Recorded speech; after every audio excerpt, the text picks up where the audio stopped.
retour sur Alsace 20, nous sommes à Bar avec Sylvie Mathuisieux. Sylvie, vous êtes auteur de livres jeunesse. On discutait avec Pierre tout à l'heure. Vous avez un projet en commun? Nous avons une réalisation déjà terminée. Et puis un certain nombre de projets, oui, dont un dont j'aimerais beaucoup vous parler. C'est pas vrai. C'est incroyable. C'est un chouchou et un vieux fantasme. Alors c'est quoi?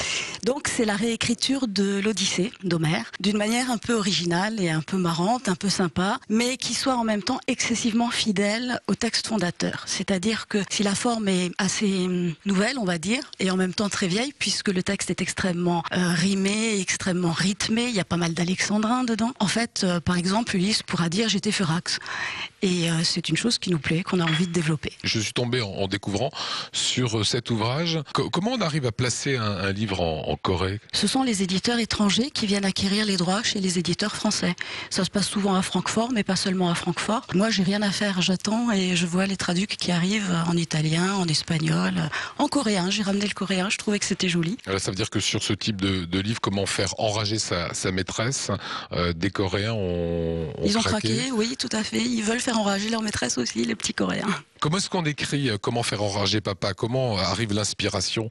Alors ces livres-là, ils ont une histoire particulière. C'est que c'est ma fille qui s'est autoproclamée mon assistante il y a une dizaine d'années, qui est venue me voir un jour en me disant « ton prochain livre, ça devrait être comment faire enrager maman ». J'ai trouvé que l'idée était excellente. Et donc on a fabriqué toute une série de guides du savoir-vivre à l'envers.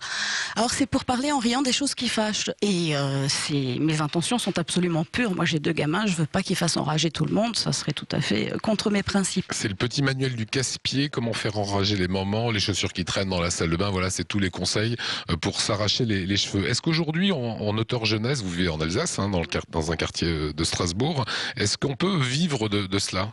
Je fais aussi un peu de journalisme dans des magazines pour les collégiens, les lycéens et les étudiants. Et j'écris pas mal de bouquins. Je fais ces ateliers d'écriture aussi, beaucoup avec des publics différents. Ça peut aller de petits gamins scolaires à des adultes. Ça veut dire qu'on ne peut pas vivre de ça, en gros, c'est ce que vous êtes en train de me dire. Hein. Je suis en train de vous dire qu'avec 4 à 6% du prix du bouquin hors taxe, il faut en vendre beaucoup pour...